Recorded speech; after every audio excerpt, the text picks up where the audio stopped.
Sir आपने अपने first answer में प्राइस की बात की थी कि हो सकता है प्राइस की वजह से क्लाइंट चला जाए।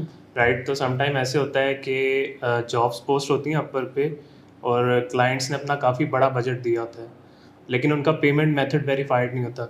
हम लोग बिड करते हैं उसके ऊपर, क्लाइंट समहाउ रिस्पॉन्स आता है, कन्वर्सेशन चलती है और एट दी एंड जो बजट उसने दिया होता है, ठीक है, अगर वो बजट पे हम प्रोजेक्ट लॉक करते हैं उसको, मतलब प्रपोजल्स वगैरह भेजते हैं, बीआरडी भेजते हैं, तो वो प्राइस वो देख के प्रोजेक्ट रिफ्यूज़ कर देता है जो उसका बजट होता है। इससे ये होता है कि हमारी बिड भी ज़ाया होती है, तो हम दोबारा फिर उस प्राइस को देख के उस अकॉर्डिंगली बिड करें या वो छोड़ ही दें इस तरह का प्रोजेक्ट। इंपॉर्टेंट चीज़ें पर मैं तुम्हारे क्वेश्चन को रिएटरेट कर लूँ। सवाल ये है कि क्लाइंट खुद कहता है कि मेरा बजट $50,000 है, और जब आप उसे $50,000 बेचते हो तो वो $50,000 ही दे के कहता है ये तो ज़्यादा है।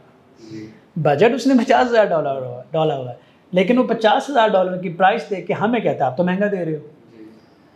3 वजूहत हो सकते हैं, ज़्यादा भी हो सकते हैं, मैं चंद बात करता हूँ।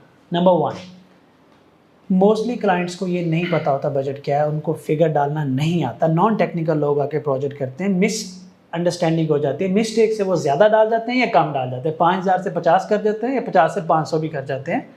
हमारे पास ऐसे भी हैं जो EMR मांग रहे थे $200 में, ठीक है, और जब हमने उनसे बात की कि भाई तुम $200 मांग रहे हो, उसने कहा मैंने तो बजट डाला ही नहीं है, उसको पता भी नहीं होता, तो फिर उसका मेरा तो कोई ऐसा बजट नहीं है। देन हमने उसको क्लोज़ किया था को $50,000-60,000 में, ठीक है। तो एक तो क्लाइंट मिस्टेक कर सकता है। नंबर 2, क्लाइंट आपको टेस्ट करता है। सम टाइम ये होता है क्लाइंट आपको टेस्ट कर रहा होता है कि उसको पता होता है कि इतने का प्रोजेक्ट है, क्या ये लोग मनी मेकर्स हैं, ये सब पैसे के लिए जाते हैं, he will just fluctuate that thing और आप सीधा ही उसको कैश करने की कोशिश। बी ऑनेस्ट, हमने $10,000 के प्रोजेक्ट को 40,000 में बेचा और 40,000 प्रोजेक्ट को हमने 20,000 में भी लिए हुए हैं। बी ऑनेस्ट, जितने का काम है अपने प्रॉफिट मार्जिन अपने रूल्स के मुताबिक बिड करें। Be very honest. अगर आपने उसकी बिड के अगर आपने उसकी बजट के मुताबिक किया, उसने बजट उसने फेक रखा होगा तो यूर गॉन। अगर उसने गलती किया तो यूर गॉन। तीसरी मिस्टेक, तीसरा रीज़न कि ऐसा क्यों होता है, हो सकता है कि उसने वो $50,000 बजट सोच समझ के डाला और उसका बजट भी 50,000 हो और आपका रेट भी $50,000 है, लेकिन आप अपनी BRD में, बिजनेस रिक्वायरमेंट डॉक्यूमेंट में, उसको जस्टिफाई नहीं कर पाए। जस्टिफाई करने के 2 तरीके होते हैं।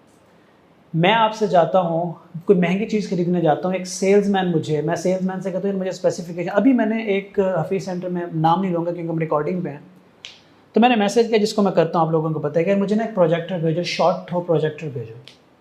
उसने मुझे प्रोजेक्टर का नाम भेज दिया।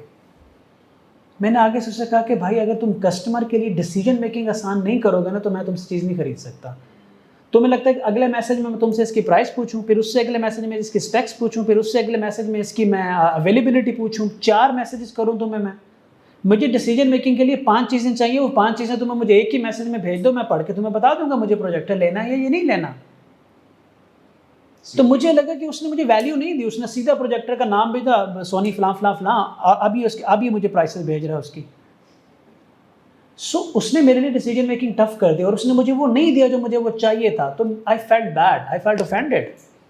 अगर आप 50,000 के बंदे को 50,000 का प्रपोजल नहीं बना के बेचते, he can felt bad and felt offended, he will throw you away. क्यों? क्योंकि उसके पास तो बहुत सारे ऑप्शंस हैं। बजट का इशू नहीं हुआ, जस्टिफाई करना पड़ता है। जितना प्रोफेशनल क्लाइंट होता है आपको उसी लेवल से डील करना पड़ता है। लास्ट एग्जांपल मैं इसकी आपको दूंगा। आप थ्रू आउट द डे ज़रा अपनी लाइफ पे ध्यान डालें, बच्चे से, बड़े से, बूढ़े से, टीचर से, घर वालों से, आप कितने लोगों से दिन में मिलते हैं?